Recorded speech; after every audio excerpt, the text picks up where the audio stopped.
Les portes automatiques de la clinique vétérinaire de Pinfield claquèrent brusquement, laissant entrer une petite fille de 6 ans, Emily Rose Thompson.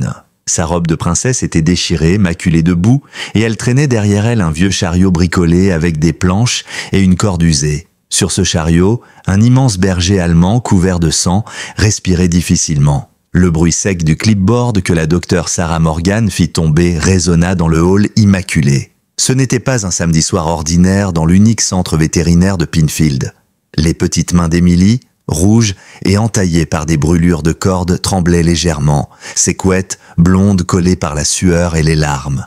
2 infirmières accoururent, leurs exclamations se répercutant dans le couloir stérile à la vue de ce spectacle invraisemblable. La respiration sifflante du chien emplissait le silence qui s'installait. Chaque souffle semblait un compte à rebours vers la mort. Le visage sale et strié de boue d'Emily se leva, ses yeux brillants d'une détermination féroce née de l'amour pur. « S'il vous plaît » murmura-t-elle, la voix brisée. « Max a besoin d'aide !»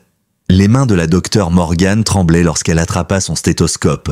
Comment une enfant de 6 ans avait-elle pu transporter seule un animal de près de 40 kilos sur plusieurs kilomètres? Et où étaient donc les adultes censés la protéger d'un fardeau pareil? Laissez un petit j'aime et partagez vos impressions dans les commentaires en précisant la ville d'où vous nous regardez. 3 heures plus tôt, le soleil matinal peignait les champs de maïs de Pinfield, Nebraska, d'une lumière dorée rappelant aux habitants pourquoi leurs ancêtres avaient choisi de s'installer ici.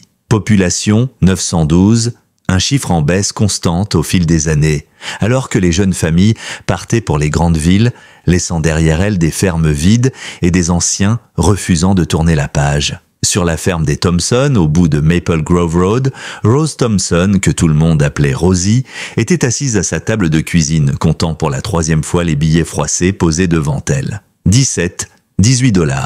Elle rangea cet argent dans un bocal en verre étiqueté « Fonds pour les études d'Emily » avec ses mains marquées par 70 années de travail de la terre. À côté de sa tasse de café, l'avis de la banque reposait comme une sentence « Dernier avis ». Saisie prévue sous 30 jours. Rosie murmura la vieille expression de sa grand-mère « Si Dieu le veut et que la rivière ne déborde pas ». Mais ce matin-là, ces mots sonnaient creux. À 72 ans, elle avait enterré son mari Harold, élevé seul son fils Daniel et se retrouvait désormais tutrice d'Emily depuis le terrible accident de voiture qui avait coûté la vie à ses parents 2 ans plus tôt. Cette petite fille était tout ce qui lui restait au monde. Emily Rose Thompson était le genre d'enfant qui recueillait les sauterelles blessées et baptisait les chats errants du nom de princesse. Ce matin-là, elle portait une robe rose passée, déjà usée avant qu'elle ne l'hérite, et ses couettes blondes s'échappaient des rubans mal attachés. Elle avait hérité du menton volontaire de son père et du cœur tendre de sa mère, même si elle ne se souvenait plus vraiment de leur visage. Comme toujours, la routine matinale devait commencer par un bol de flocons d'avoine pendant qu'Emily racontait ses rêves de la nuit, souvent peuplés d'animaux qui parlent et d'aventures magiques. Mais ce jour-là, la chaise d'Emily restait vide. Le porridge refroidissait tandis que les minutes s'étiraient, chargées d'inquiétude. « Emily Rose !»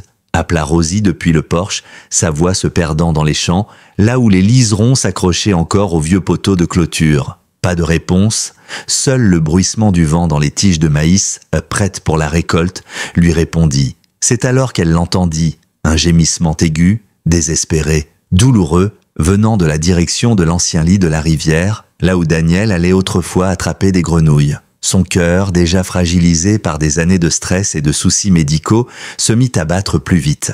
Elle se précipita à travers les buissons d'arbres à sureau et arriva sur la berge asséchée. L'été avait tari le cours d'eau, ne laissant que des flaques stagnantes et des buissons enchevêtrés. Terrain idéal pour les jeux d'enfants. Mais ce qu'elle trouva n'avait rien d'un jeu.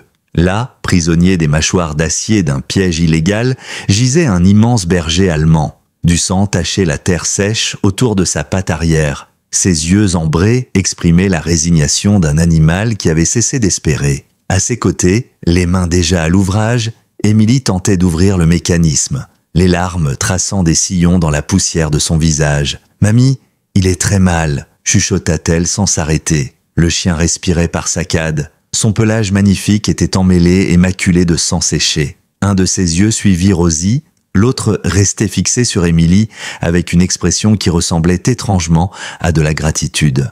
Rosie se mit à genoux, sentant ses articulations protester. Le piège avait mordu profondément dans la chair, mais l'os semblait intact. L'infection, en revanche, était évidente, tout comme la déshydratation. « Depuis combien de temps tu es là, mon grand ?» murmura-t-elle, observant le sol piétiner autour de l'animal. Émilie recule, les animaux blessés peuvent être imprévisibles. Mais la petite secoua la tête avec l'obstination de son père. « Il n'est pas sauvage, mamie. Regarde ses yeux, il sait qu'on veut l'aider. » Elle posa une main sur la grosse tête du chien. Loin de grogner, il s'appuya légèrement contre elle. Il attendait juste qu'on le trouve.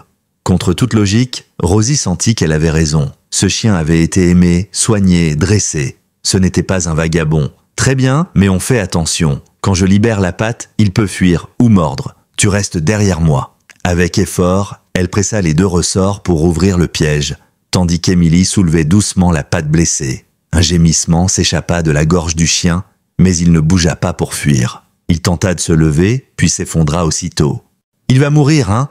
demanda Émilie d'une voix minuscule. Rosie examina la plaie, grave, mais pas forcément fatale. Si seulement elle pouvait l'emmener chez le vétérinaire en ville. 8 kilomètres, 100 camions fonctionnels et seulement 19 $ en poche. « Les choses blessées ont besoin d'un docteur », déclara Émilie avec la logique simple des enfants. « On doit l'emmener voir la docteure Morgan. » Rosie soupira. « Chérie, regarde-le. Il doit peser au moins 40, peut-être 45 kilos. Je ne peux pas le porter, et toi encore moins. » Elle vit la mine d'Émilie se décomposer et sentit ce pincement au cœur qui vient quand on sait que vouloir aider ne suffit pas toujours. Mais déjà, la petite scrutait autour d'elle avec cette expression concentrée qu'elle adoptait quand elle réfléchissait à une solution. « Tu m'as déjà raconté que ton grand-père avait tiré sa charrue lui-même quand le cheval est mort. Tu as dit que les femmes Thompson ne renoncent jamais quand il faut agir. » Rosie haussa les sourcils. « Émilie Rose, ce n'est pas pareil. Je sais où est le vieux chariot de papa. » l'interrompit-elle soudain, ses yeux s'illuminant. « Dans la grange, sous les bâches, si on met Max dessus, je peux le tirer comme un traîneau. » L'idée était folle, une fillette de 6 ans traînant un chien adulte blessé sur 8 kilomètres. Mais le regard déterminé d'Émilie rappela à Rosie d'autres impossibles que leur famille avait surmontés. Sa propre grand-mère marchant 5 kilomètres dans une tempête de neige pour aller chercher un médecin, sa mère tenant la ferme pendant la Grande Dépression, Daniel devenant policier malgré les sceptiques. Même si on y arrivait, le traitement ne sera pas gratuit. Et un samedi, les tarifs, commença Rosie. Mais Émilie était déjà en train de déchirer une bande de tissu de sa robe préférée, la rose que Daniel lui avait offerte à Noël et qu'elle appelait sa robe de princesse. Elle l'enroula délicatement autour la patte du chien. « Ça aidera jusqu'à ce qu'on y soit, » dit-elle avec sérieux. « C'est magique, parce que c'est papa qui l'a choisi. » Et il ne laissait jamais rien de mal arriver. La queue de Max bougea légèrement, pas vraiment un signe de joie, mais une reconnaissance claire. Quand Émilie posa à nouveau sa main sur sa tête, le chien ferma les yeux, comme soulagé. « Mamie, et si Dieu nous avait envoyé Max parce qu'il savait qu'on avait besoin de quelqu'un à protéger? Et s'il aidait, ça nous aidait nous aussi ?» Ces mots résonnèrent en Rosie bien plus fort qu'elle ne voulait l'admettre. Quelques minutes plus tard, le traîneau improvisé grinçait sur le chemin de gravier. Émilie penchait son corps en avant, la corde autour de ses épaules, tirant de toutes ses forces, pendant que Rosie marchait à côté, une main posée sur le flanc de Max pour surveiller sa respiration, l'autre serrant sa boîte de médicaments cardiaques. Elle n'avait parcouru qu'un demi-kilomètre quand le bruit d'un vieux pick-up fendit l'air du matin. Le cœur de Rosie se serra en reconnaissant le Ford bleu poussiéreux. C'était celui de Mark Wheeler. De tous les voisins qui auraient pu les croiser, il était sans doute le pire choix. Le pick-up ralentit, soulevant un nuage de poussière, et s'arrêta à leur hauteur. Mark descendit, le visage marqué par une ride de mécontentement permanente depuis son divorce 2 ans plus tôt. À 45 ans, il paraissait plus vieux, usé par la vie, élevant seul son fils et essayant de maintenir sa ferme à flot. « Rosie Thompson, qu'est-ce que vous fabriquez, bon sang ?» Sa voix avait cette autorité que donne l'habitude d'être obéie. Son regard tomba sur le chien et une ombre passa sur ses traits. « C'est un berger allemand ? C'est un animal blessé qui a besoin d'aide, » répondit Rosie avec prudence. Elle connaissait Mark depuis qu'il avait l'âge de son fils. Mais l'homme devant elle était plus dur, plus fermé que le gamin qui l'aidait à ramasser le foin autrefois. Mark tourna autour du chariot, son expression se durcissant. « Où l'avez-vous trouvé ?»« Près de la rivière Dry Creek, » répondit Émilie avant que sa grand-mère ne puisse parler. Il était pris dans un piège horrible. Quelqu'un lui a fait très mal, monsieur Wheeler. Le visage de Marc blêmit, puis se colora de rouge. Il se pencha, examina la patte blessée de Max, ses mâchoires se contractant. Lorsqu'il se redressa, ses poings étaient fermés. « C'est mon piège !» Les mots tombèrent, comme un pavé dans l'eau, provoquant un silence lourd. Émilie serra la main de sa grand-mère, sentant la tension sans en comprendre tous les détails. « Votre piège ?» demanda Rosie d'un ton froid. « Je les ai posés le long de ma clôture », répondit Marc sur la défensive. « J'ai mis des panneaux pour prévenir. Trop d'incidents avec des animaux errants ces derniers temps. »« Quel genre d'incident ?» demanda Émilie innocemment. Marc jeta un coup d'œil à son fils, assis sur le siège passager, puis revint vers la fillette. L'an dernier, un berger allemand a attaqué mon fils devant chez sa mère, à Clearbrook. Il l'a mordu au bras et au visage, 48 points de suture. Rosie comprit soudain. Les pièges, l'hostilité. Marc ne cherchait pas à être cruel, mais à protéger son enfant. Émilie, elle, écoutait attentivement. Mais monsieur Wheeler, Max n'a fait de mal à personne, il est juste effrayé et blessé comme Tommy l'était. « Tu ne comprends pas ?» commença Marc. « Je comprends très bien », coupa Émilie. « Moi aussi j'ai eu peur quand mes parents sont morts. J'ai eu peur quand mamie pleurait la nuit. Mais avoir peur ne donne pas le droit de blesser ceux qui n'ont rien fait. » Dans le pick-up, Tommy avait ouvert la fenêtre pour mieux entendre. « Ces chiens sont dangereux », dit Marc, mais sa voix manquait de conviction. Rosie le fixa. « Celui qui a attaqué ton fils, c'était un seul chien. Celui-ci est différent. Regarde-le vraiment. » Contre toute attente, Marc le fit. Les yeux ambrés de Max rencontrèrent les siens sans agressivité. Malgré la douleur, le chien ne dégageait ni menace ni peur, seulement une dignité lasse. « Certains chiens sont méchants », admit Émilie. « Certaines personnes aussi. Mais ça ne veut pas dire que tous les chiens sont mauvais ou tous les gens. Papa disait toujours qu'il faut juger chacun sur ses propres actes. » Marc déglutit. « Ton père n'a jamais dû tenir son fils pendant qu'on lui recousait le visage. » Puis une voix douce brisa la tension. « Papa, je peux voir ?» Tommy était déjà descendu du camion, avançant prudemment. Ses yeux fixaient Max avec curiosité. « Il est énorme » murmura-t-il. « 45 kilos ?» dit Émilie fièrement, comme si elle l'avait élevé. « Mais il est gentil. » Le garçon hésita. « Il mord ? Seulement si on essaie de lui faire du mal. Mais nous, on ne va pas vrai ?» demanda Émilie en le regardant dans les yeux. Le silence se prolongea, tout le monde comprenant que la question dépassait le cadre du chien. Finalement, Tommy fit un pas de plus, la main tremblante, puis caressa doucement la tête de Max. Le chien resta immobile, ses yeux suivant calmement le mouvement. Tommy resta quelques secondes immobile, ses doigts enfouis dans la fourrure tiède de Max. « Il ne grogne pas », dit-il presque avec étonnement. « Le chien qui m'a attaqué grognait tout le temps. » Émilie eut un sourire fier. « C'est parce que Max est un bon chien. Il a juste besoin qu'on l'aide à guérir. » Puis elle leva les yeux vers Marc avec cette franchise désarmante qui mettait les adultes mal à l'aise. Parfois, quand on est blessé, on a besoin que quelqu'un croie en nous, même si on ne peut pas encore le prouver. Marc ouvrit la bouche pour répondre, mais une voix grave les interrompit. « Qu'est-ce qui se passe ici ?» Le pasteur John Whittaker arrivait en marchant d'un bon pas. Sa course matinale visiblement interrompue par la scène inhabituelle. À 68 ans, il officiait depuis 35 ans à la petite église de Pinfield. Il avait marié Mark et son ex-femme baptisée Tommy et prononcé l'éloge funèbre de Daniel Thompson.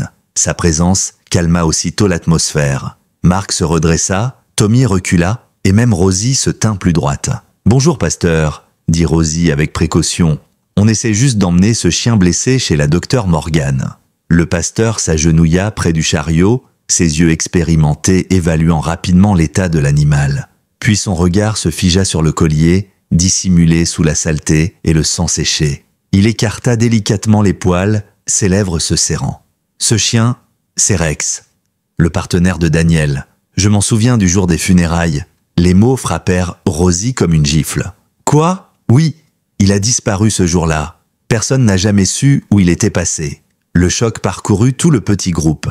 Rosie porta une main à sa bouche, les larmes montant instantanément. Les souvenirs affluèrent, Daniel en uniforme, fier comme un coq, présentant Rex à la famille, racontant comment ce chien lui avait sauvé la vie à 2 reprises, promettant qu'à sa retraite, il viendrait vivre à la ferme. « C'est impossible », murmura Marc, mais sa voix manquait de fermeté. « Ça fait 3 ans ?»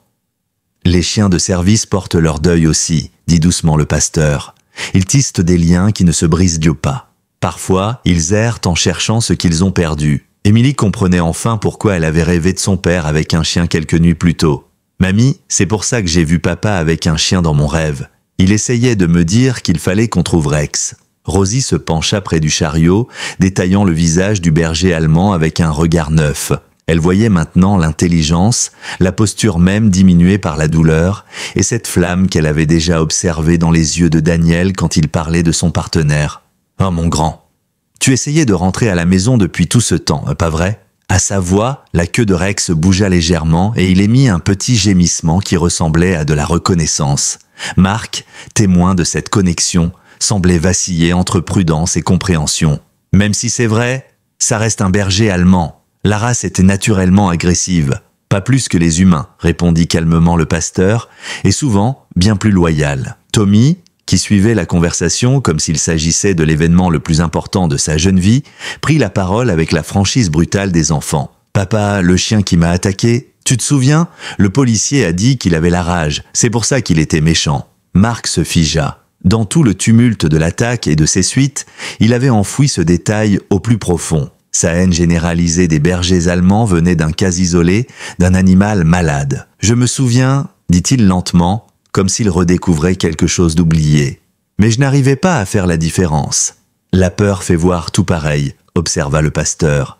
C'est pour ça qu'on a besoin les uns des autres, pour nous aider à voir clair.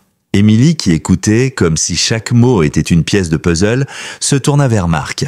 Si vous nous aidez à sauver Rex, peut-être que Tommy n'aura plus peur des chiens. Peut-être qu'aider quelqu'un qui souffre, ça aide à guérir aussi. Marc regarda son fils, vraiment pour la première fois depuis longtemps. Tommy avait changé. Il semblait moins crispé, moins renfermé que le matin même. « Qu'est-ce que tu en penses, mon garçon? Tu veux aider à sauver le chien de Daniel ?» Le regard hésitant mais décidé de Tommy répondit avant ces mots. « Je peux le toucher encore une fois pour être sûr qu'il n'est pas méchant. » Émilie s'écarta pour lui faire de la place. « Mets ta main juste ici, dit-elle, guidant les doigts du garçon vers l'arrière des oreilles de Rex. Il aime qu'on gratte doucement. Le grand chien tourna légèrement la tête, son souffle s'apaisant, et ferma à demi les yeux sous la caresse. « Il est chaud et doux ?» murmura Tommy. L'autre chien, il était chaud, mais ça faisait mauvais.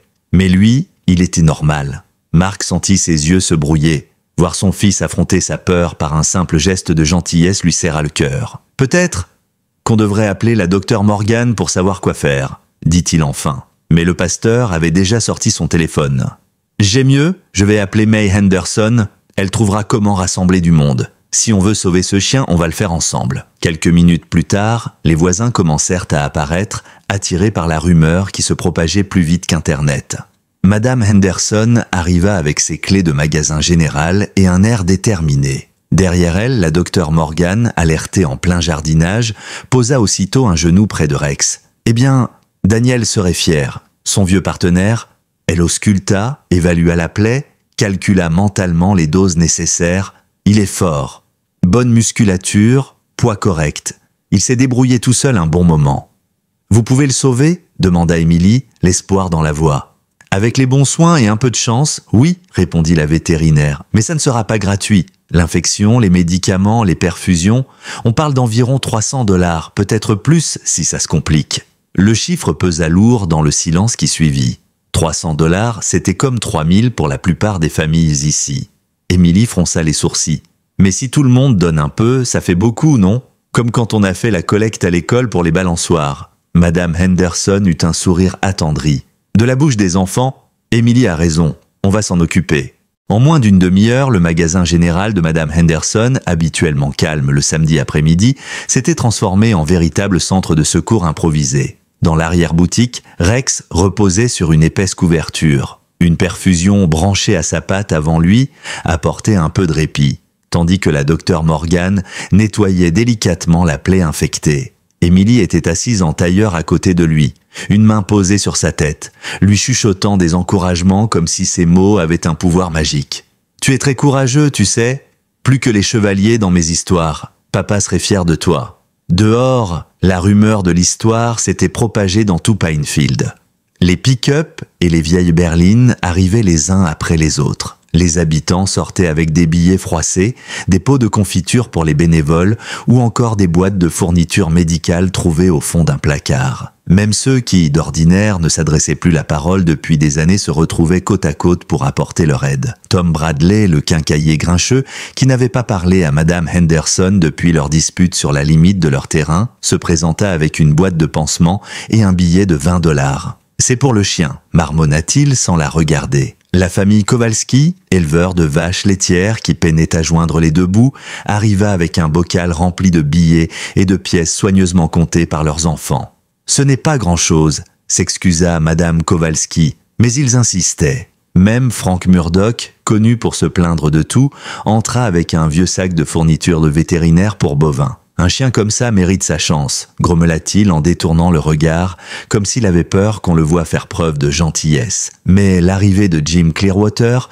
jeta un froid. Grand propriétaire terrien et membre influent du conseil municipal, il était connu pour ses positions tranchées contre ce qu'il appelait les dépenses inutiles, allant de la bibliothèque municipale jusqu'aux services animaliers. Son ton était volontairement neutre en franchissant la porte. « J'ai entendu dire qu'il y avait une urgence médicale. » Son regard balaya la pièce, s'attarda sur Rex, puis sur Emily et devint calculateur. Beaucoup d'agitation pour un chien errant. Mark Wheeler, qui aidait à organiser les dons, se redressa sur la défensive. Ce n'est pas un chien errant. C'est le partenaire de Daniel Thompson, un chien policier qui a servi la communauté. Clearwater haussa les épaules. Daniel était mort depuis 3 ans. Ça fait de lui un chien errant. Et pendant ce temps, on a des commerces qui ferment, des maisons saisies. Les priorités, ça compte. Ces mots tombèrent comme un seau d'eau glacée. Quelques personnes baissèrent les yeux, gênées. Emily releva la tête, le visage sérieux. « Monsieur Clearwater, vous dites qu'on ne doit pas aider quelqu'un qui est blessé juste parce qu'on a aussi des problèmes ? C'est plus compliqué que ça, jeune fille.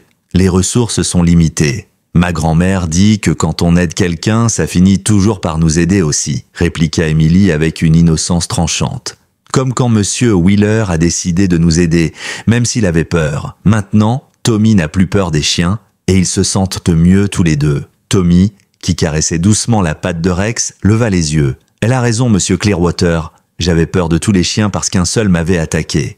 Mais Rex me montre que si on a peur de tout, on se coupe des amis. » La docteure Morgan s'arrêta un instant émue par les paroles du garçon. « De la bouche des enfants ?» souffla-t-elle. Le pasteur Whittaker s'avança, sa voix posée mais ferme. « Jim, je comprends tes inquiétudes sur les priorités, mais parfois, prendre soin des plus petits, des plus vulnérables, qu'ils aient 2 ou 4 pattes, c'est exactement ce qui nous rappelle pourquoi nous nous battons pour maintenir cette ville en vie. » Clearwater haussa un sourcil. « De belles paroles, tu pasteur, mais elles ne paieront pas les hypothèques. » Marc intervint, le ton sec. « Vous parlez de solutions pratiques, comme faire euthanasier ce chien, c'est ça ?» Le silence qui suivit fit comprendre que c'était exactement ce que Clearwater pensait. Mais avant qu'il puisse répondre, une voix inattendue surgit. « Ce chien m'a sauvé la vie. » Tous les regards se tournèrent vers Bill Martinez, un employé discret de l'entretien du comté. Il s'avança, posant la main sur Rex. « 3 ans plus tôt, je travaillais tard au tribunal quand 2 hommes armés ont fait irruption pour voler de la drogue saisie. Ils étaient prêts à me tuer. Rex et l'agent Thompson sont arrivés juste à temps. Rex a neutralisé l'un d'eux et m'a sauvé. » Un murmure parcourut la salle. Bill se tourna vers Clearwater. « Ce chien a plus servi cette communauté que la moitié des gens au conseil municipal. Si on n'est pas fichu de réunir 300 $ pour un héros, qu'est-ce que ça dit de nous ?» Clearwater, pris de court, chercha ses mots. « Je ne suis pas contre l'aide, mais il faut être réaliste. » Madame Henderson croisa les bras. « Réaliste ? Comme quand la ville a dépensé des milliers de dollars pour un panneau indiquant un centre historique avec 3 commerces encore ouverts. » Le rouge monta aux joues de Clearwater. « Ce n'est pas pareil. »« Si, c'est pareil, » coupa Madame Henderson. « Là, c'est du concret. Ce chien a sauvé des vies. C'est notre devoir de le sauver maintenant. » Derrière eux, une voix féminine jeune intervint. « Papa, arrête. Tu te rends compte de l'image que tu donnes ?» C'était Jenny Clearwater, sa fille, de retour pour le week-end. « Tu es littéralement en train de dire à toute la ville qu'on ne devrait pas sauver un chien policier. » La pression familiale, ajoutée au regard lourd de toute l'assemblée, finit par éroder sa résistance. Clearwater sortit son portefeuille, posa un billet de 50 sur la table des dons. « Pour le chien ?» dit-il sèchement. Emily lui adressa un grand sourire lumineux. « Merci, monsieur Clearwater. Rex n'oubliera pas que vous l'avez aidé. Peut-être qu'un jour, il pourra vous aider aussi. » L'après-midi avançait et contre toute attente, la table des dons débordait déjà. Les billets froissés s'empilaient aux côtés de quelques chèques et même des pièces soigneusement roulées dans du papier. May Anderson tenait un carnet où elle notait chaque contribution, sa main tremblant légèrement devant l'élan de générosité. Quand elle annonça que la somme avait non seulement atteint, mais dépassé les $300, un murmure de joie parcourut la salle. On avait même presque $100 de plus, assez pour couvrir d'éventuelles complications. Mais l'argent, bien que crucial, n'était pas la seule victoire. Quelque chose de plus profond s'était produit. Les vieilles rancunes s'étaient effacées, remplacées par un sentiment d'appartenance retrouvé. Pinfield redevenait, le temps d'un après-midi, une communauté unie. Rex, lui, semblait sentir ce changement. Ses yeux, moins ternes qu'au matin, suivaient les allées et venues avec attention. La perfusion avait fait son effet, et son souffle se régularisait. Emily n'avait pas bougé de sa place, son regard fixé sur lui, comme si, par sa seule volonté, elle pouvait le maintenir en vie. « Tu vois ?» murmura-t-elle en caressant doucement son museau. « Je t'avais dit qu'on trouverait de l'aide. » Les conversations allaient bon train. On commençait même à échanger des blagues, quand un son brisa cette atmosphère fragile. Un hurlement de sirène, d'abord lointain, puis de plus en plus proche. Les têtes se tournèrent vers la vitrine. 2 véhicules venaient de s'arrêter devant le magasin. Un pick-up de contrôle animalier, suivi d'une voiture du shérif. L'ambiance chaleureuse se figea instantanément. Les portes s'ouvrirent, laissant apparaître le lieutenant Mike Patterson et l'agente Janet Walsh, reconnaissable à son éternel bloc-notes. « Mesdames et messieurs, reculez s'il vous plaît », lança Patterson d'une voix professionnelle. « Nous avons reçu un signalement pour un animal potentiellement dangereux et une violation des règlements du comté concernant la détention de canidés non enregistrés. » Les regards interloqués se croisèrent, la docteure Morgan se leva aussitôt, outrée. « Mike Patterson, vous plaisantez ? C'est un cas médical urgent, pas un animal dangereux. » Janet Walsh avança, le visage fermé, sa main serrant un long bâton muni d'un nœud coulant métallique. « Madame, selon le code 47,3b du comté, tout chien de plus de 23 kilos présentant un comportement agressif doit être immédiatement placé en quarantaine pour évaluation comportementale et test de la rage. » Emily écarquille les yeux. « Agressif ?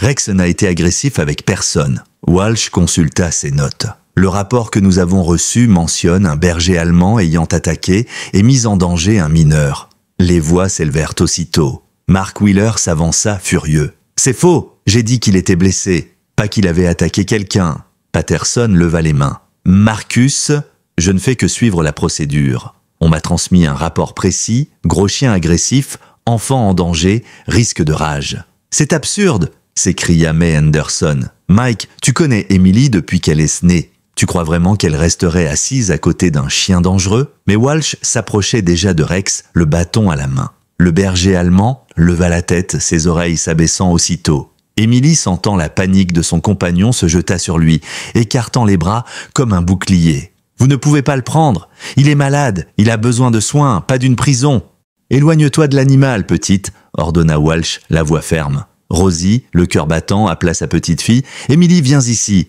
Mais la fillette secoua la tête, ses yeux brillants de larmes. « Je l'ai promis à Rex. Je lui ai dit que je le protégerais. » Le face-à-face semblait bloqué. Ni l'adulte, ni l'enfant ne cédant. Patterson jetait des regards nerveux. Personne ne voulait être celui qui arracherait de force une enfant à un chien devant toute la ville. C'est alors que, contre toute attente, Tommy Wheeler se leva. D'un pas assuré, il s'avança jusqu'à Rex, posa sa main sur son museau et le gratta derrière les oreilles. « Si ce chien était dangereux, dit-il calmement, vous pensez que je pourrais faire ça ?» Rex remua faiblement la queue, un mouvement lent, mais sans équivoque. Mark, stupéfait, resta sans voix. Walsh, elle, perdit un peu de son assurance. « Ça ne change pas les règles !» protesta-t-elle, mais moins fermement. « Les règlements permettent une évaluation discrétionnaire selon les circonstances !» coupa une voix depuis le fond.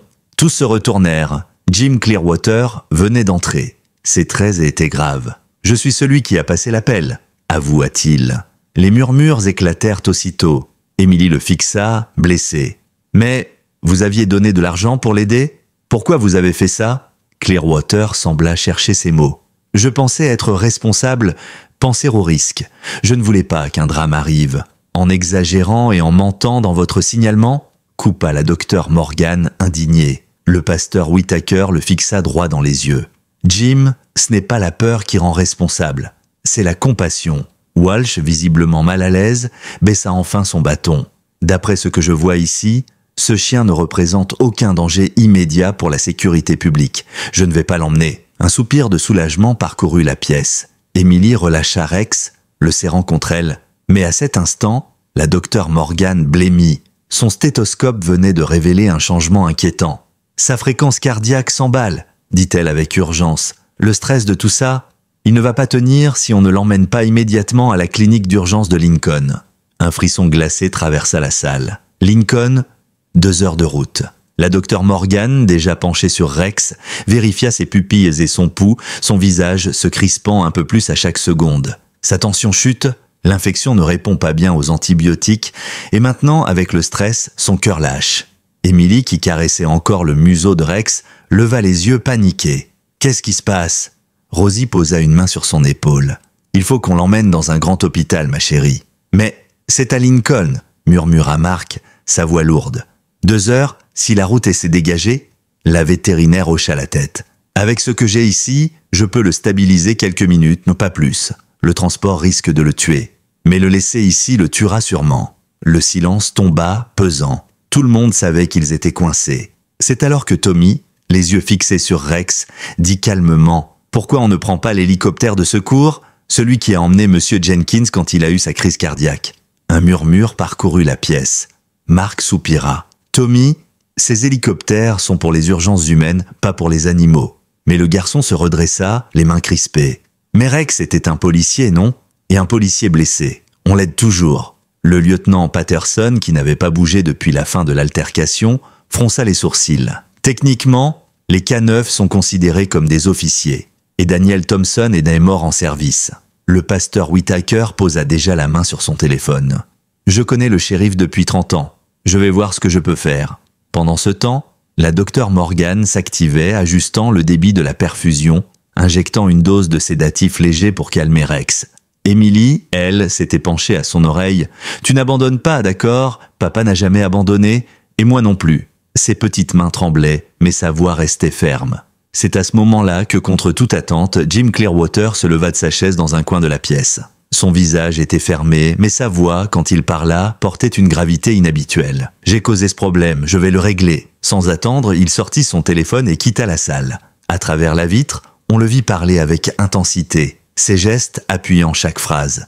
5 minutes plus tard, il revint, le regard transformé. « L'hélicoptère sera là dans 20 minutes, » annonça-t-il. « Mon beau-frère est directeur du service d'urgence régional. Je lui ai dit qu'on avait un ancien K9 en détresse, toujours techniquement rattaché au service de police grâce au droit posthume de Daniel. » Quelques visages s'écarquillèrent. Clearwater, l'homme des règlements stricts, venait d'user d'une zone grise administrative pour sauver un chien. Émilie le fixa, ses yeux encore humides. « Vous avez réparé votre erreur, » dit-elle simplement. « C'est ce que font les bonnes personnes. » Ces mots semblèrent peser plus que toutes les critiques reçues plus tôt. Clearwater s'agenouilla à sa hauteur. Parfois, les adultes ont aussi peur que les enfants, mais on n'ose pas l'avouer. En quelques minutes, la salle s'organisa. Madame Henderson rassembla les dons pour les frais à venir. Mark et 2 autres hommes préparèrent un brancard improvisé pour le transfert. Tommy, lui, resta assis près de Rex, lui parlant doucement, comme pour le rassurer. Quand le bruit caractéristique des pales d'hélicoptère résonna dans le ciel du soir,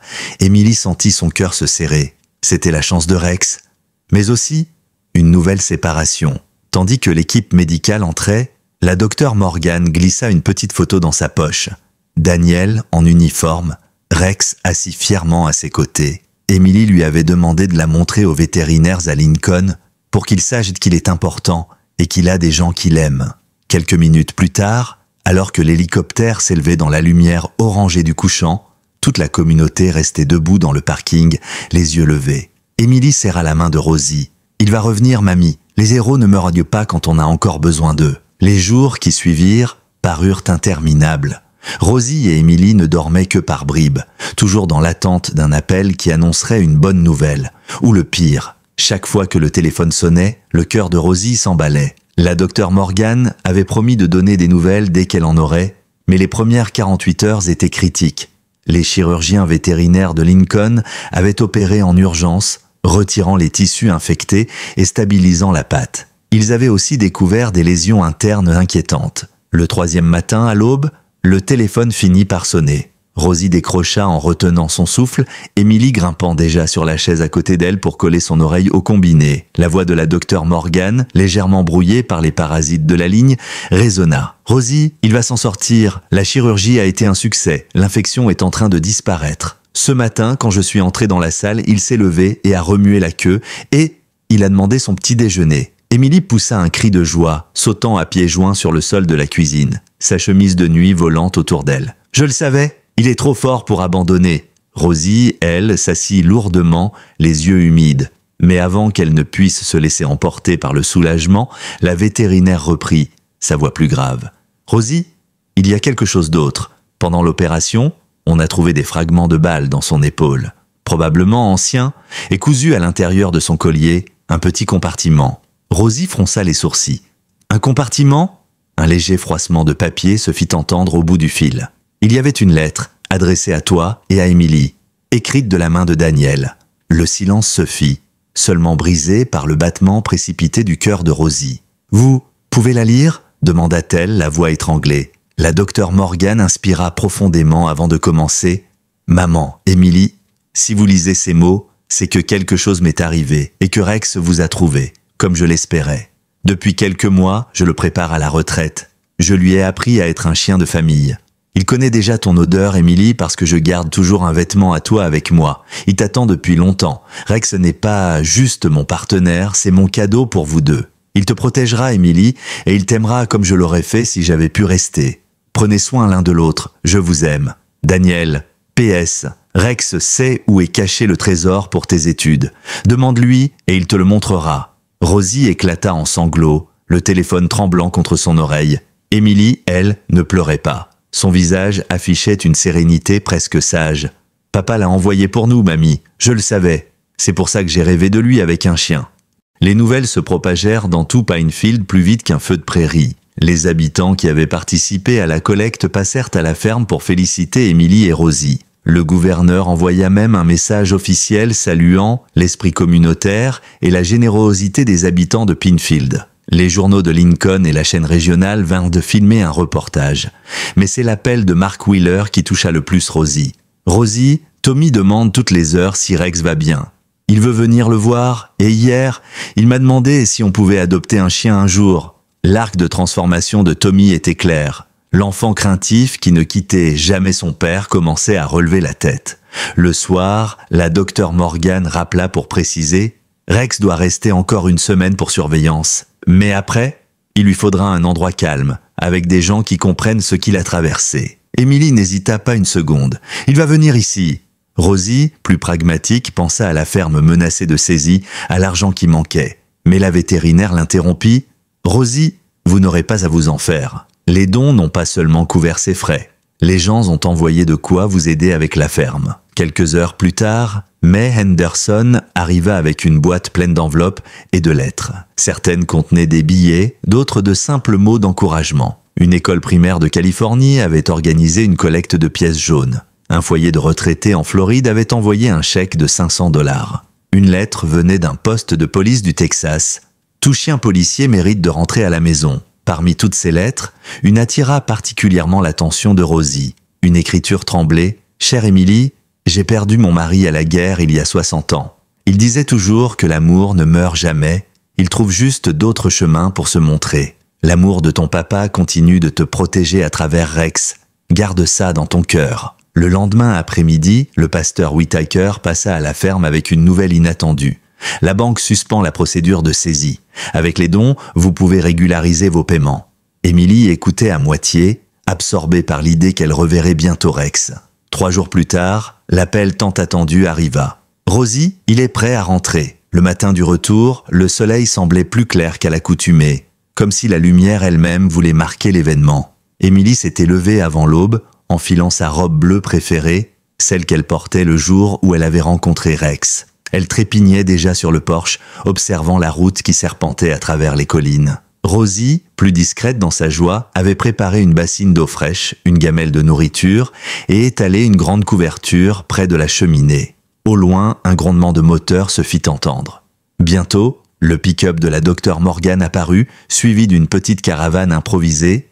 La voiture de Mark Wheeler, le camion de Madame Henderson et même la vieille Ford de Tom Bradley décorée de rubans bleus et blancs. La nouvelle s'était répandue et la communauté avait décidé que Rex ne rentrerait pas simplement. Il aurait droit à une véritable parade. Quand le pick-up s'arrêta devant la ferme, Emily bondit des marches et courut vers l'arrière du véhicule. La porte s'ouvrit lentement et Rex descendit prudemment, sa patte encore bandée mais son regard vif. Il repéra Emily immédiatement et, oubliant toute prudence médicale, s'avança vers elle, la queue battant. La fillette l'enlaça avec précaution, enfouissant son visage dans sa fourrure. « Tu es revenu, comme papa l'avait dit », murmura-t-elle. Rosie sentit sa gorge se nouer en les voyant. Les gens applaudirent, certains essuyant discrètement une larme. Tommy s'approcha à son tour, hésitant un instant avant de caresser la tête de Rex. « Salut, vieux !» Rex, dans un geste qui fit sourire tout le monde, lui donna un léger coup de museau, comme pour dire qu'il se souvenait de lui. Après les retrouvailles, la docteure Morgan donna ses consignes. Repos strict pendant 2 semaines, bandage à changer tous les 2 jours et beaucoup d'attention. Emily hocha la tête avec le sérieux d'une infirmière chevronnée. « Je vais m'occuper de lui, promis. » Ce soir-là, alors que les derniers visiteurs quittaient la ferme, Emily s'installa sur la couverture près de la cheminée avec Rex à ses côtés. Elle se souvint alors des derniers 2 mots de la lettre de son père. « Rex sait où est caché le trésor pour tes études. Demande-lui et il te le montrera. » La curiosité qu'il avait travaillée depuis des jours finit par éclater. Elle se pencha vers le chien. « Rex, papa a dit que tu savais.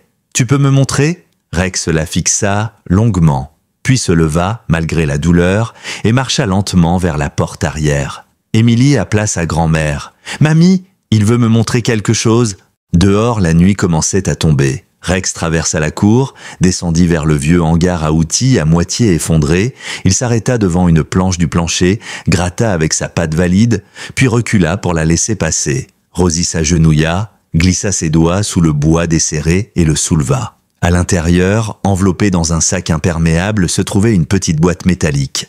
Rosie l'ouvrit avec précaution. À l'intérieur, il y avait un paquet de billets soigneusement empilés, une clé USB et un carnet noir usé. Sur la première page, l'écriture de Daniel, pour les études d'Emily et pour garder la ferme debout. La clé USB contenait des documents officiels. Un petit compte bancaire à son nom, des instructions pour contacter un fonds d'aide aux familles arquées de policiers, et des lettres de recommandation pour Emily, rédigées par d'anciens collègues de son père. Mais c'est le carnet qui les toucha le plus. Daniel y avait écrit des souvenirs, des conseils et même des petites blagues pour sa fille, comme s'il avait voulu continuer à être son père à travers ces pages. Emily tenait le carnet contre elle, les yeux brillants. Il a pensé à tout, même après. Rosie l'embrassa sur le front. « Oui, ma chérie. Et maintenant, Rex est là pour veiller sur toi, comme il l'avait prévu. » Cette nuit-là, pour la première fois depuis longtemps, Emily s'endormit sans crainte. Rex couchait à ses pieds. Rosie, elle, resta éveillée un moment, écoutant le souffle régulier du chien et pensant que parfois, l'amour trouve vraiment des chemins mystérieux pour revenir à la maison. Les jours qui suivirent le retour de Rex furent marqués par un calme presque irréel. La ferme, autrefois silencieuse et marquée par les difficultés, reprenait vie. Les voisins passaient encore régulièrement, certains pour déposer des sacs de nourriture, d'autres simplement pour prendre des nouvelles. Emily passait des heures entières à côté de Rex, lisant à voix haute les histoires écrites par son père dans le carnet. Parfois, elle riait toute seule à une petite blague griffonnée en marge. Parfois, elle s'arrêtait et posait sa main sur la fourrure du chien, comme pour lui transmettre ce qu'elle ressentait. Puis, un matin, alors que Rosie préparait le café, un coup de klaxon retentit dans l'allée. C'était Madame Kowalski, visiblement émue. Sur la banquette arrière de son pick-up, un petit chiot couleur sable tremblait, enveloppé dans une couverture. On l'a trouvé près de la route. Il a une patte cassée et on n'a pas les moyens pour le vétérinaire. Rosie hésita, consciente que leurs ressources restaient limitées malgré l'élan de solidarité. Mais Emily, déjà à la porte, se précipita vers le chiot. Rex, qui observait depuis le tapis, se redressa aussitôt et s'approcha pour renifler le nouveau venu. Ce qui se passa ensuite surprit tout le monde. Rex, pourtant en convalescence, se coucha doucement à côté du chiot, posant sa tête contre lui, comme pour le rassurer. Le petit, après un instant d'hésitation, se blottit contre le flanc du grand berger allemand. Emily leva les yeux vers sa grand-mère, son sourire rayonnant. « Mamie, papa aurait voulu qu'on l'aide. » La docteure Morgan, appelée en urgence, soigna la patte du chiot et en voyant la scène, lança presque en plaisantant. « Vous savez, avec Rex ici, vous pourriez presque faire de cette ferme un refuge pour animaux blessés. » Rosie rit doucement, mais l'idée s'installa comme une graine dans son esprit. Et dès le lendemain, des habitants commencèrent à apporter d'autres animaux. Un chaton abandonné, un vieux cheval blessé, un lapin que des enfants avaient trouvé dans un fossé. En moins d'un mois, la grange désaffectée se transforma en un espace plein de vie. Les bénévoles aidèrent à construire des enclos et un panneau peint à la main apparut à l'entrée « Refuge Thompson pour que chaque patte retrouve un foyer ». Émilie, fière, expliquait à qui voulait l'entendre que le nom venait de son père, mais aussi de Rex, parce qu'il était le premier à avoir montré que tout le monde mérite une deuxième chance. Rex, malgré ses cicatrices, s'adapta à son nouveau rôle avec une noblesse naturelle. Il surveillait chaque nouvel arrivant, se tenant à proximité des plus fragiles. Parfois, il s'allongeait près d'eux comme il l'avait fait avec le chiot, d'autres fois, il se contentait de garder la porte ouverte, comme un gardien invisible. Émilie disait souvent qu'il comprenait mieux que quiconque ce que ça faisait d'être perdu et d'avoir besoin d'un foyer. Un après-midi d'automne, alors que le vent apportait une odeur de feuilles brûlées, Mark Wheeler arriva avec Tommy. Le garçon, qui quelques mois plus tôt n'osait même pas approcher un chien, portait maintenant un petit panier avec de la nourriture pour chiot. Rex trottina vers lui, la queue battant. Tommy s'accroupit pour lui gratter la tête, un sourire sincère illuminant son visage. « Je crois que j'aimerais être bénévole ici, Madame Thompson. » Rosie lui tapota l'épaule, émue. Les habitants de Pinfield commencèrent à parler du refuge Thompson comme d'un symbole de ce qu'ils pouvaient accomplir ensemble. Les journaux locaux en firent un sujet récurrent, et même une chaîne nationale envoya un petit reportage. Émilie, interrogée par un journaliste, dit simplement « On n'a pas sauvé Rex. C'est Rex qui nous a sauvés. » Le mois de novembre approchait, et avec lui l'envie de clore cette année tourmentée sur une note lumineuse. L'idée venait de Madame Henderson, évidemment. Organiser une grande fête à la ferme pour remercier toute la communauté. Rosie avait d'abord hésité, pensant à la logistique, mais bientôt, les habitants de Pinfield s'étaient portés volontaires pour tout préparer. Tables en bois, guirlandes lumineuses, repas partagés, musique jouée par le groupe local. Le jour venu, la grange avait été décorée de lanternes et de bouquets de maïs sec. Les enfants couraient entre les bottes de foin, un chocolat chaud fumant à la main. Sur la scène improvisée, un musicien accordait sa guitare, tandis que Rosie et Émilie accueillaient les invités à l'entrée. Rex, majestueux malgré sa patte encore légèrement raide, portait un foulard rouge autour du cou. Chaque fois qu'on l'appelait, il venait saluer, acceptant les caresses et les compliments avec dignité. La soirée battait son plein lorsque le grondement d'un moteur lourd se fit entendre dans l'allée. Tous les regards se tournèrent vers un fourgon noir marqué du sceau du département de police de Lincoln. 2 officiers en uniforme en descendirent, suivis d'un homme plus âgé portant une veste en cuir brun décorée d'un insigne en or. Émilie serra la main de Rosie, intriguée. L'homme s'avança jusqu'à la scène. Rosie, un peu surprise, reconnut le capitaine Harris, ancien supérieur de Daniel. Sa voix grave et posée résonna dans la grange. « Je suis ici ce soir pour honorer un officier tombé et celui qui fut son partenaire. Daniel Thompson a donné sa vie au service de cette communauté. Rex, lui, a continué à servir même sans uniforme. Et d'après ce que j'ai appris, il a sauvé bien plus qu'une vie depuis qu'il a rejoint cette ferme. » À ces mots, un murmure parcourut l'assemblée. Harris fit signe à l'un des officiers qui sortit un petit écrin noir. Il l'ouvrit, révélant une médaille dorée, gravée d'une patte et d'un badge de police entrecroisés. Ce soir, au nom du département de police de Lincoln, nous décernons à Rex la médaille du courage pour service exceptionnel. Les applaudissements éclatèrent. Émilie, les yeux brillants, prit la médaille pour la passer autour du cou de Rex. « Papa serait fier », murmura-t-elle en le serrant dans ses bras. Rex, imperturbable, s'assit simplement comme s'il comprenait que ce moment n'était pas pour lui seul, mais pour tous ceux qui avaient cru en lui. Puis contre toute attente, Harris sortit une enveloppe. Daniel avait laissé des instructions que nous n'avions jamais pu remettre. Rosie, surprise, la prit et l'ouvrit. À l'intérieur, une lettre écrite dans la même écriture que celle du carnet. « Si cette médaille arrive un jour jusqu'à vous, c'est que Rex aura trouvé sa place. Utilisez-la pour rappeler à Émilie qu'elle a, elle aussi, le courage dans le sang. » La fête reprit avec une chaleur nouvelle. Les musiciens entamèrent une ballade douce et tout le monde se mit à chanter. Rex, couché près de la scène, observait ces humains avec un calme satisfait. Émilie, blottie contre lui, ferma les yeux un instant, savourant la sensation rare de sécurité absolue. Et c'est ce soir-là que Rosie réalisa quelque chose. La ferme Thompson n'était plus seulement un refuge pour animaux blessés. C'était devenu un refuge pour les gens aussi, pour leurs peines, leurs espoirs, leurs débuts et leur second souffle. L'hiver s'installa rapidement sur Pinefield, recouvrant la campagne d'un manteau blanc immaculé. Le refuge Thompson, désormais connu dans tout le comté, continuait de recevoir des appels pour des animaux blessés ou abandonnés. Mais cette fois, les conditions étaient bien plus rudes, routes glissantes, nuits glaciales et journées raccourcies qui rendaient chaque mission plus difficile. Un soir de décembre, alors que le vent sifflait à travers les fissures des fenêtres, Rosie fermait les volets quand un bruit sourd résonna dehors. Émilie, accroupie sur le tapis à côté de Rex, leva la tête. « Tu as entendu ?» Le berger allemand, lui, était déjà debout, oreilles dressées, regard fixé vers la colline.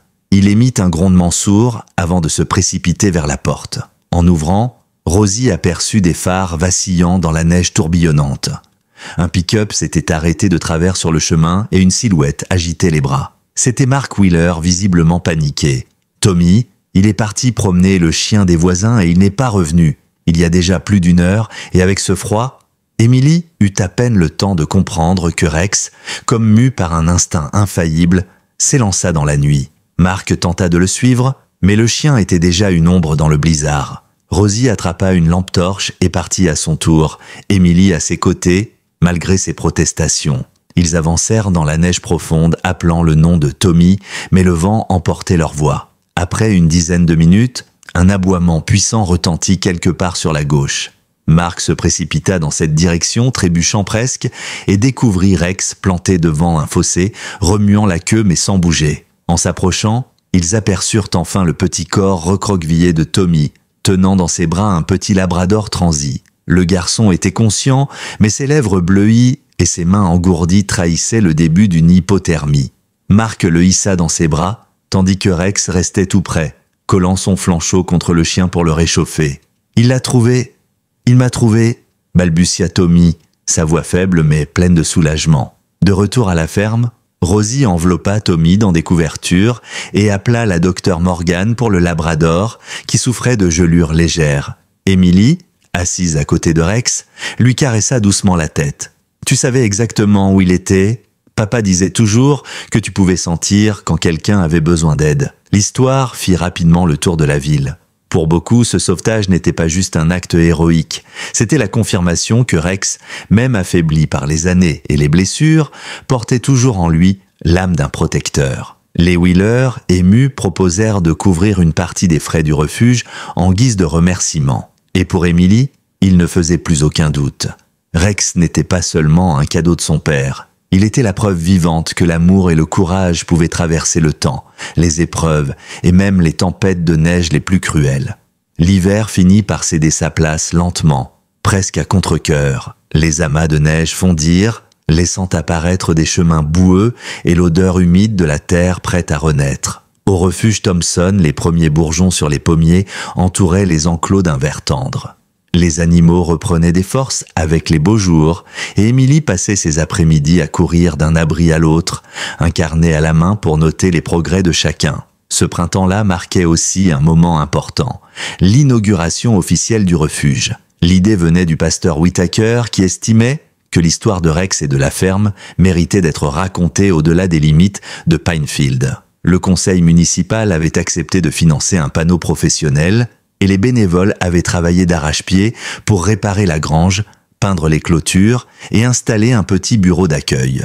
Le jour de la cérémonie, un ciel clair et doux couvrait la vallée. Des dizaines de personnes étaient présentes, certaines venues de comtés voisins. Des banderoles flottaient au vent et sur la grande table installée au centre, des photos retraçaient l'histoire de Rex. Son temps de service aux côtés de Daniel le jour où Émilie l'avait trouvé. Son retour triomphal et ses nombreux sauvetages depuis. Rosie, émue, prononça un discours court mais sincère. Ce refuge était né d'un chien blessé et d'une petite fille qui refusait d'abandonner. Aujourd'hui, il appartient à chacun d'entre vous qui avait choisi de tendre la main. Elle invita ensuite Émilie à couper le ruban rouge et la fillette le fit avec une détermination qui fit sourire toute l'assemblée. Rex, assis juste derrière elle, semblait presque poser fièrement pour les photos. Mais au moment où la foule commençait à se disperser, un vieil homme s'approcha de Rosie. Il portait une casquette usée du département de police et un petit sac à la main. « Madame Thompson, je m'appelle Carl Bennett. J'ai servi avec Daniel avant de... » Il s'interrompit un instant, la gorge serrée. « Avant que ça arrive, il m'a confié quelque chose pour Emily. Il m'a demandé de le garder jusqu'au jour où Rex aurait enfin trouvé sa maison. » Rosie ouvrit le sac et en sortit un petit médaillon en argent gravé des initiales ET avec au dos l'inscription « Protégé pour toujours ». À l'intérieur, une minuscule photo de Daniel tenant Emily bébé et Rex à ses pieds. Emily, qui observait la scène, se précipita pour le prendre dans ses mains. « C'est comme un porte-bonheur », murmura-t-elle. Carl hocha la tête. « Il voulait que tu le portes toujours. Il disait que tant que tu l'aurais, ni lui ni Rex ne seraient jamais loin. » Emily passa immédiatement la chaîne autour de son cou et serra Rex dans ses bras. La foule, témoin de ce moment, resta silencieuse, comme si chacun sentait qu'il venait d'assister à quelque chose de rare et précieux. Ce jour-là, le refuge Thompson n'était plus seulement un lieu pour soigner les animaux, c'était devenu un sanctuaire où chaque histoire, humaine ou animale, trouvait une seconde chance. Et pour Emily, c'était aussi la preuve que l'amour de son père, transmis à travers Rex, continuerait de veiller sur elle à chaque étape de sa vie. L'été s'annonçait paisible. Le refuge Thompson fonctionnait à plein régime. Des bénévoles venaient tous les jours, les animaux reprenaient des forces, et même la grange avait été rénovée pour accueillir davantage de pensionnaires. Emily avait grandi, gagnant en assurance, et Rosie retrouvait le plaisir de se lever chaque matin avec un objectif clair. Rex, lui, profitait de chaque journée, souvent couché à l'ombre, observant les allées et venues, comme un chef silencieux. Mais la tranquillité prit fin un soir d'août. Alors que Rosie terminait les comptes dans la cuisine, un grondement lointain se fit entendre, suivi d'un éclair rougeoyant à l'horizon. En quelques minutes, une odeur de fumée envahit l'air. Emily, qui jouait dehors avec un chiot, leva les yeux et vit des volutes noires s'élever au-dessus de la colline sud. Mark Wheeler arriva en trombe avec son pick-up. Incendie de forêt, et il avance vite. Les pompiers sont débordés, ils concentrent leurs efforts près de la route principale. Mais si le vent tourne, ça descendra droit sur la ferme. Rosie sentit son cœur se serrer. On doit évacuer les animaux. La panique commença, mais dans ce chaos, Rex se leva brusquement, les oreilles tendues. Il courut vers la grange, aboyant puissamment, ce qui alerta Emily. « Il veut qu'on le suive » cria-t-elle. À l'intérieur, 2 chevaux, nerveux, refusaient de sortir malgré les tentatives des bénévoles. Rex s'approcha doucement, les yeux fixés sur eux, et se plaça devant la porte. Lentement, il recula, les incitant à le suivre. Miraculeusement, les chevaux franchirent le seuil et furent conduits vers la zone sécurisée. Mais alors que tout le monde se concentrait sur les plus gros animaux, Emily remarqua que le petit chiot sable, le premier sauvé par Rex, manquait à l'appel. Elle chercha partout jusqu'à entendre un gémissement étouffé venant du vieux hangar à outils. Les flammes commençaient déjà à lécher les murs extérieurs. « Il est là-dedans !» cria-t-elle. Rosie tenta de l'arrêter, mais Emily s'élança. Rex la suivit immédiatement, forçant la porte à coups d'épaule. L'intérieur était envahi de fumée, et le chiot était coincé derrière des caisses renversées. Emily toussa violemment, ses yeux brûlants, mais Rex fonça, saisit délicatement le chiot par la peau du cou et ressortit en le tenant fermement. À peine eurent-ils franchi la porte que Mark les attrapa pour les éloigner du bâtiment, qui s'embrasa entièrement quelques secondes plus tard. Emily, haletante, serra le chiot contre elle. « Tu es un vrai héros », dit-elle à Rex en l'embrassant sur le museau. Grâce à l'aide des voisins et à une pluie inespérée dans la nuit, l'incendie fut contenu avant d'atteindre la maison. Mais plusieurs clôtures et le hangar furent détruits. Le lendemain matin, Rosie redoutait le découragement. Mais ce qu'elle vit la laissa sans voix. Les habitants de Pinfield étaient déjà là, marteau et planche à la main, prêts à reconstruire. En quelques jours, non seulement le hangar fut rebâti, mais un nouveau bâtiment vit le jour, plus grand et mieux équipé pour accueillir les animaux. Emily, émue, comprit alors que le refuge n'était plus seulement leur mission, mais un projet porté par toute la communauté. Et au centre de tout cela, il y avait Rex, toujours fidèle, toujours prêt à agir quand il le fallait. Les semaines passèrent et, peu à peu, les traces de l'incendie disparurent derrière les réparations et le retour de la verdure. Le nouveau hangar, plus spacieux, permettait d'accueillir encore plus d'animaux en convalescence.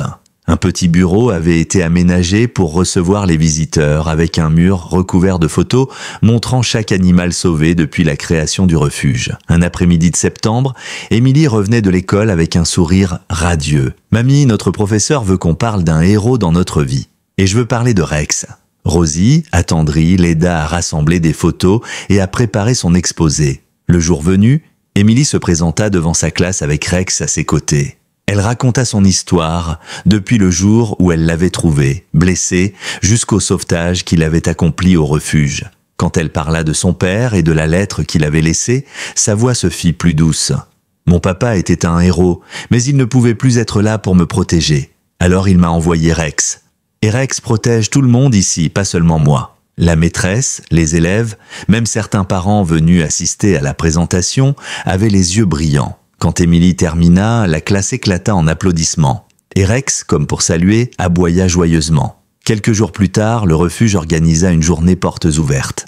Les habitants vinrent en famille, les enfants jouèrent dans l'herbe, et des adoptants repartirent avec de nouveaux compagnons. Au milieu de tout cela, Rex observait, assis à côté d'Émilie, le regard calme et vigilant. Alors que le soleil déclinait, Rosie s'approcha d'eux avec un sourire tendre. « Tu sais, Émilie, un jour, Rex sera trop vieux pour courir ou sauver qui que ce soit. Mais ce qu'il a fait ici, ce qu'il t'a appris, ça restera toujours. » Émilie passa ses bras autour du cou de Rex. « Je sais, il est de ma famille. » Le pasteur Whittaker, qui assistait à la scène, ajouta doucement « Les héros ne sont pas éternels, mais leurs histoires, elles, ne s'éteignent jamais. » Et tandis que la lumière dorée du soir baignait la ferme, Émilie comprit que l'histoire de Rex ne s'arrêterait pas avec lui. Chaque animal sauvé, chaque sourire rendu, chaque vie changée continuerait de porter un peu de ce courage, de cet amour inconditionnel que son père lui avait transmis à travers ce chien exceptionnel. Rex se coucha à ses pieds, sa médaille du courage scintillant encore sous les derniers rayons du soleil. Et dans ce silence parfait, Émilie sut que peu importe ce que l'avenir leur réservait, ils avaient trouvé leur foyer,